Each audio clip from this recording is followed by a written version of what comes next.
The hacker group Anonymous is known for its cyber attacks on government, religious, and corporate websites. Now it's setting its sights on the small town of Maryville, Missouri. The group is demanding an investigation into the sexual assault of Daisy Coleman. It says last year, 14-year-old Coleman was drunk at a house party when a high school football player named Matthew Barnett, who was 17 at the time, allegedly sexually assaulted her.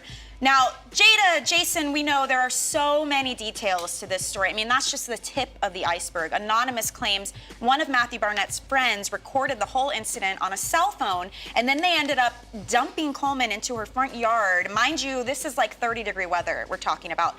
So now this group is coming out saying we need to take some action. Why is that? Yeah, I mean, the big issue is that the case was botched, and now there's a bunch of backlash. And a lot of people are angry, and the problem is not just with the case itself, but it's all the bullying and all the things that happen that force them out of their town and force the mother to lose her job, and now the kid is in, different facilities and cutting herself and suicidal, just all these things that are happening. And they essentially were driven out of the town. I mean, it's a tiny town, and there are now allegations that because these boys come from pretty powerful families, that had a role in why the case was squashed all of a sudden.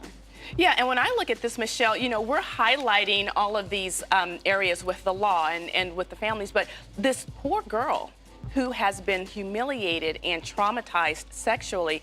And what I see even more so, the person who, from Anonymous, they're saying, we're going to give you 10 years for something that you did. But the victim of, some of these cases, they're only getting 1 and 2 years. There's a discrepancy in what's important here. And it looks like a child being raped is not that important. Yeah. Yeah, and Anonymous is not, they're not putting anything out there saying be violent and do something against these people. They just want more awareness. They want the case reopened. They want something, they want real justice. So I think it's a good thing because now they're hoping awareness. that the people will come together and say, hey, things have got to change, right? Yeah. Right. All right, thank you.